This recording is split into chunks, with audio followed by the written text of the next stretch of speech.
Shalom Bapak Ibu Saudara yang dikasihi Tuhan Yesus Kristus. Selamat hari Minggu, selamat kita berjumpa kembali dalam renungan pada hari ini, tanggal 17 Mei 2026. Kiranya saudara semua ada dalam keadaan yang baik, sehat, penuh sukacita, kuat dalam iman dan berlimpah berkat Tuhan. Sebelum kita mendengarkan kebenaran firman Tuhan, mari kita berdoa. Bapa di sorga, Bapa kami yang baik, Bapa dalam nama Tuhan Yesus Kristus, terima kasih kami bersyukur untuk berkat penyertaan Tuhan sampai pada saat ini.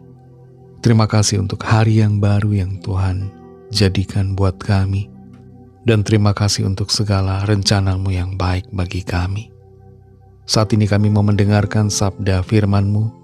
Urapilah kami Roh Kudus agar kami mengerti dan mentaati setiap kehendak-Mu. Dalam nama Tuhan Yesus kami berdoa. Haleluya. Amin.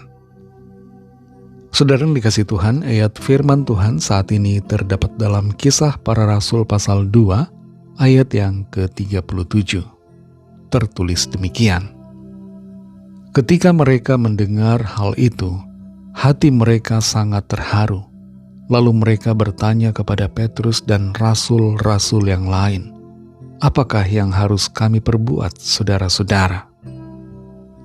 Saudara yang dikasihi Tuhan, beberapa tahun yang lalu ketika akan menuju ke sebuah kota di Slovakia, kami sekeluarga ketinggalan kereta karena ada perubahan jalur transportasi dalam kota yang menyebabkan terlambat. Kereta menuju Bratislava itu sudah melaju dan hanya terlihat bagian belakangnya saja saat kami tiba di platform keberangkatan. Dalam momen itu muncul pertanyaan, apa yang harus kami lakukan? Apakah membeli lagi tiket baru dan melanjutkan perjalanan atau membatalkan perjalanan sama sekali? Setelah berdiskusi, kami akhirnya membeli tiket yang baru. Pertanyaan tentang apa yang harus aku lakukan biasanya muncul ketika kita sampai pada titik di mana kita bingung atau tidak tahu pilihan apa yang harus kita ambil atau tindakan apa yang harus kita lakukan. Dan pertanyaan semacam ini sebenarnya cukup sering kita alami dalam keseharian kita. Hanya saja jarang kita sadari. Di saat Rasul Petrus berkhotbah di hari Pentakosta, di mana Roh Kudus waktu itu dicurahkan, orang-orang yang mendengarkan khotbahnya menanyakan pertanyaan ini, apa yang harus kami lakukan? Kita perhatikan Kisah Para Rasul 2 ayat 37. Ketika mereka mendengar hal itu, hati mereka sangat terharu. Lalu mereka bertanya kepada Petrus dan rasul-rasul yang lain, apakah yang harus kami perbuat, saudara-saudara? Setelah dipenuhi oleh Roh Kudus, Rasul Petrus yang tadinya mengalami ketakutan dan pernah menyangkali Tuhan Yesus sebanyak 3 kali, bangkit berdiri dengan penuh keberanian, berkhotbah menyampaikan tentang kebenaran Injil, tentang keselamatan dan anugerah hidup kekal di dalam Tuhan Yesus Kristus. Dan semua orang yang mendengarkan pada saat itu, mereka sangat terharu.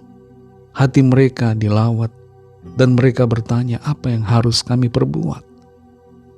Menanggapi pertanyaan itu, Petrus menjawab. Di ayat 38 kita baca, jawab Petrus kepada mereka, bertobatlah dan hendaklah kamu masing-masing memberi dirimu dibaptis dalam nama Yesus Kristus untuk pengampunan dosamu, maka kamu akan menerima karunia Roh Kudus. Meresponi kasih karunia keselamatan yang disediakan oleh Tuhan Yesus Kristus, sikap yang harus dilakukan adalah bertobat. Bertobat dalam bahasa Yunaninya disebut dengan metanoia. Dan metanoia mempunyai arti perubahan pola pikir, berputar haluan, berbalik arah. Bertobat bukan hanya menyesal. Penyesalan itu berbeda dengan pertobatan. orang yang bertobat, berputar haluan, dan kemudian melangkah di dalam kebenaran. Tapi orang yang menyesal, merasa sedih atas apa yang sudah dilakukan, tapi terus-menerus berjalan di arah yang salah. Pertobatan itu diwujudkan dengan memberi diri dibaptis. Baptisan air merupakan tanda kesediaan hati untuk menerima Tuhan Yesus dan hidup baru dalam pertobatan. Dan baptisan air ini merupakan tanda persekutuan kita dengan kematian dan kebangkitan Kristus. Kita mati bagi dosa dan bangkit bersama Kristus dalam hidup yang baru di dalam kebenarannya. Roh Kudus akan dicurahkan bagi kita ketika kita mau bertobat dan dibaptis, sungguh-sungguh hidup dalam kebenarannya. Saudara yang dikasihi Tuhan, meresponi setiap pemberitaan firman Tuhan. Adakah kita bertanya, apakah yang harus aku lakukan? Kalau kita masih hidup dalam dosa, mari putar haluan dan hiduplah dalam pertobatan, berjalan di dalam kebenaran, menuju kemuliaan Tuhan yang kekal. Mari kita berdoa. Terima kasih Tuhan Yesus, kami bersyukur untuk firman-Mu yang sudah kami dengar, yang menuntun kami, memberikan kami pengertian, untuk memahami apa yang harus kami lakukan ketika kami mendengarkan firman Tuhan. Pimpin kami Roh Kudus untuk selalu hidup dalam pertobatan dan berjalan di dalam kebenaran.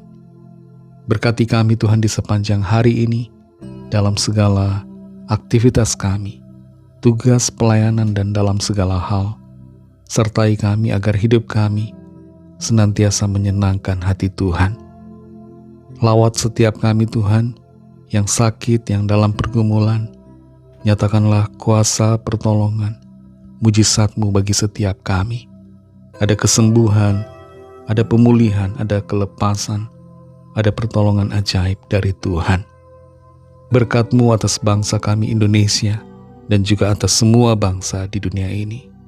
Kami serahkan semua ke dalam tangan kasih-Mu, dalam nama-Mu yang kudus, nama Tuhan Yesus Kristus. Kami sudah berdoa dan mengucap syukur. Haleluya.